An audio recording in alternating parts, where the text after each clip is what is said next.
Parce que sans le Congo, il n'y aurait pas de téléphone. Bonjour, je suis Obscene pour les répliques. Je me retrouve devant le Apple Store à Opéra où un groupe de militants organisait un sitting afin d'appeler au boycott d'Apple. Je vais à la rencontre pour comprendre leurs revendications.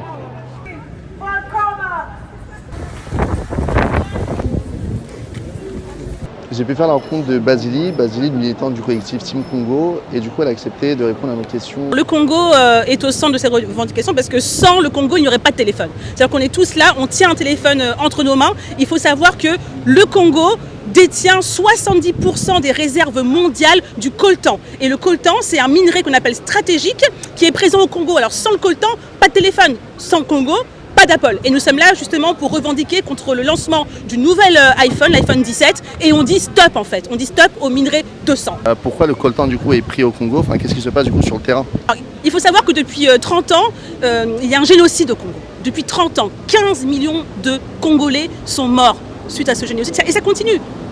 Et ce qui se passe, c'est que ce génocide se passe à l'est du Congo. Et c'est à cet endroit-là du pays que l'on trouve tous ces minerais stratégiques. Donc on parle du coltan, mais il y a d'autres des minerais stratégiques au Congo, comme le cobalt, comme l'or, l'étain. C'est-à-dire qu'en vrai, notre confort se repose un peu sur le Congo. Absolument, notre confort, et on ne s'en rend pas compte finalement si on n'est pas au courant. C'est-à-dire que notre confort est dû au Congo, et est-ce que notre confort, le prix de ça doit être les vies humaines?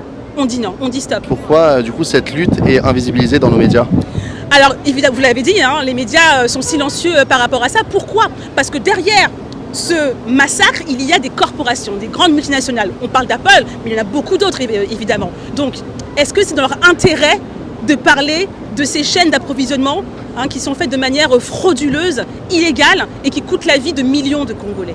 Donc évidemment, on n'en parle pas parce que les personnes qui tiennent ces médias sont en lien avec ces corporations. La plupart des minerais stratégiques dont le développement, on va dire, économique mondial, mais aussi géostratégique a besoin, se trouvent au Congo.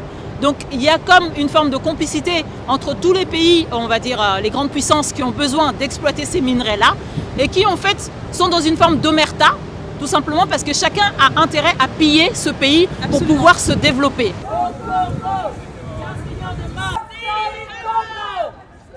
Comme vous l'avez remarqué, malheureusement, le sitting n'a pas pu être tenu devant le Apple Store. Les forces de l'ordre ont préféré du coup déplacer ce sitting devant les Galeries Lafayette. N'oublions pas qu'il y a un génocide au Congo, que des milliers de femmes sont violées, que des enfants sont capturés pour devenir des enfants soldats, que des hommes sont tués sans raison.